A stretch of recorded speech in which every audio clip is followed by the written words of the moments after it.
Network oduu addacha oolmaa mana murtii har'aa qabanneessinii dhiyaanneerra. Oduu har'aa wajjiniin ani Haasiyaa Muhammad. Jawaar Muhammadii fi obbo Baqqalaa Garbaa guyyaa har'aa mana murtiitti dhiyaachuun beekame. Abukaatoon isaanii obbo Kadir Bulloo akka dubbatanitti kana dura manni murtii si'a lama Jawaar Muhammadii fi obbo Baqqalaa Garbaa kutaa mana hidhaa tokko keessatti akka waliin jiraatan ajaja dabarsanii ture. Haa ta'uyyuu malee hooggansi mana hidhaa hayyamamaa akka hin turre himan. Dhaddacha mana murtii har'a ooleen ammoo jarri lamman akka walitti makaman ibsameera. Jawaar gama isaatiin dhaddacha mana murtii har'aa irratti yaada ibseen mirgi hidhamtoonni kutaa tokko keessatti hidhamuu nu qofaaf osoo hin taane namoota biroofis eegamuu qaba jechuun dhiyeesseera. Gama biraatiin Mallasaa Dirribsaa, Hamzaa Booranaa fi Shamsaddiin Xahaas kophaa manni itti cufamee miidhamaa jiraachuus kaasaniiru obbo Kadir. Dhimma kanarrattis dhaddachi mana murtii hidhamtoonni akka bakka tokkotti walitti makaman ajaja dabarsuu obbo Kadir Bulloo dubbatan. Odeeffannoo dabalataa akka itti aanutti qindeeffanneerra. Egaa galatooma armaan dura akkuma ibsinee turretti manni murtii eenyu obbo Jawaarii fi obbo Baqqalaa bakka bakkatti hidhanii kaanii turanii. Wanti kun egaa namni tokko nama oduu waliin agarree addaan taa'uun hidhamuu taa'uun seeraan ni dhoorkaadha. Afaan Faranjiin solitary confinement Faranjiin jettu san jechuun kun adaba hamaa akkaataa seera biyyattii tanaatis taate seera mirga namaa addunyaarraa waan dhoorkamedha. Like torture akkuma torture jechaadha. Kanaafuu jarri kun ji'a lamaaf haala kanaan turuu seeraan ala jennee mana murtiitti iyyannee turre. Manni murtii maal jedhee gaafa adoolessa 29 bara 2012 akka lakkoofsa bashootaatitti poolisiin gocha akkanaa akka dhaabuuf kanallee dhaabuu isaa gabaasa akka dhiyeessu jedhee ajajee ture. Haa ta'u malee gaafa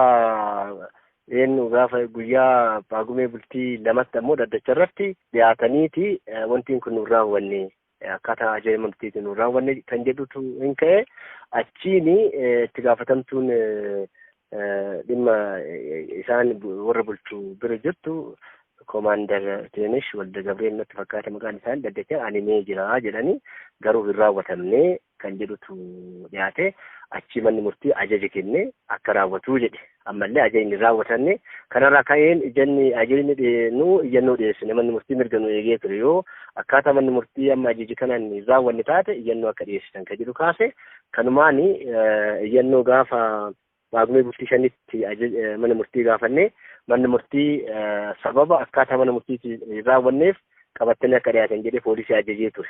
Poolisiif biiroo abbaa dhangaa ajajee ture. Akkaatuma kanaan sa'aatii 8 irratti akka dhiyaatu ture.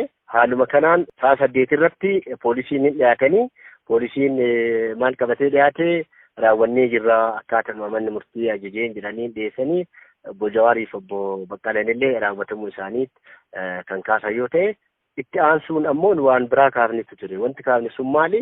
Isa qofaa miti. Eenyu obbo Shamsaddiiniif obbo Hamzaan illee kalee bira dhaqee ture. Kanaafuu guyyaa keessatti daqiiqaa 30 ta'u yerooni balbala nuu bananii waliin jiraannu malee kun ammoo fayyaa keenyaa fi haala eegumsa keenyaa rakkoo waan uumeefi iyyannoo akkana akka dhiyeessinu jedhee ture nu gaafataniif. Kanaafuu ajajni kennamee ture jara mara Jawaarii fi obbo Baqqalaa qofa odoo hin taane jarallee waan ilaaluuf ajaja armaan dura kenname keessa waan jiruuf manni itti cufamee taa'u kun tokkoffaa ifaa uumaa namni hin arganne fi qilleensa guutuu namni hin arganne fayyaa isaatiif mataa isaa rakkoo waan fiduuf kabajaa manni murtii kan akka nuuf sirreessu jennee hin gaafanne achirratti poolisiin hin gaafatamanii maal jedhanii poolisiin kan dhiyeessan namni tokko qabamu akkaatama ittiin bulmaata keessaa poolisiitiin ka jedhu kaasanii turani. Garuu manni murtii maal jedhe ittiin bulmaanni isin hojjettani kan mirga namaa fundamental rights ilma namaa tuqu ta'uu hin qabu. Kanaafuu haalli kun sirraahee akka sirraayu jedhee ajaja kenne. Kanaafuu yoo kanarratti ammoo waan hin raawwatamne taate iyyannoo biraa akka dhiyeessan jedhee akkaatama kanaan oollee amma sa'aan boodaadha jechaadha. Ajajni manni murtii kabajamuu qabaata. Manni murtii yoo kabajame seerri kabajama. Yoo seerri kabajame biyyi takka biyya ta'uu dandeettu biyya seera kabajje qofa.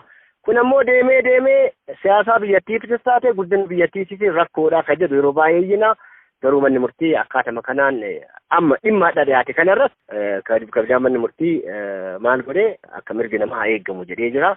Garuu manni murtii tankaarfii fudhatamu fudhanneen kan wannaa godhamu kan xiinxallamu yoo ajajni sun hin raawwatamne taate silaa dhugamaanuu manni murtii kun onnee qaama siyaasaa kana ittiin dirqisiisu qabamu hin qabu ka jennu silaa osoo ajajni kenname suni raawwachamuu didee dhiyaatee poolisiin didee irratti ajaja jabaa yoo kenne taate yookaan qaamni tokko irratti kun yoo fudhatamu jedhe dhugaa manni murtii onnee seera kabachiisuu hin qabaa jenna.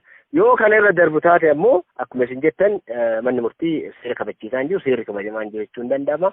Akkaataa kana haalli itti ilaaluu dandeenyu jechaadha. Obbo Jawaar obbo Baqqalee dabalatee haga nama 10 irratti manni murtii qorannaan yeroo ragaa kana asiin dura dhiyeesse galmee waan cufameef hamma fulbaana bultii 10 akka lakkoofsa bashootaatitti himata keessa dhiyeessaa jedhee lafa kaa'e manni murtii. Lammaffaa ammoo Hamzaa dabalatee jechaan warra Hamzaa dabalatee Shamsaddiinuu Boonaa tarree 11 hamma 14 warra jedhan irratti guyyaa 5 keessatti jedhe gaafa lamaa kaasee guyyaa 5 keessatti maal jechuudha adhaarraa wixatarraa haga wixataasitti himata hin dhiyeessine taate hidhamni isaanii seeraan ala jechaadha afaan seeraatiin akkanaan seeraan hidhamanii ta'aniiran jechaadha ajaja mana murtiitiin malee hidhamaniiran maaliif himanni itti dhiyaateen jiru yookaan mirga wabii hin eegamnee fi kanaafuu guyyaa 5 manni murtii kenneefiin booda hidhaan poolisiin hidhumarti afaan seeraatiin seeraan alaa jechaadha. Jimaata dhufuun boodatti seera qabeessa manni murtiin beekaa jechaadha. Achiin booda immoo hidhaan hidhamu martinuu seerummaan qabu jechaadha. Yoo himata dhiyeessaniif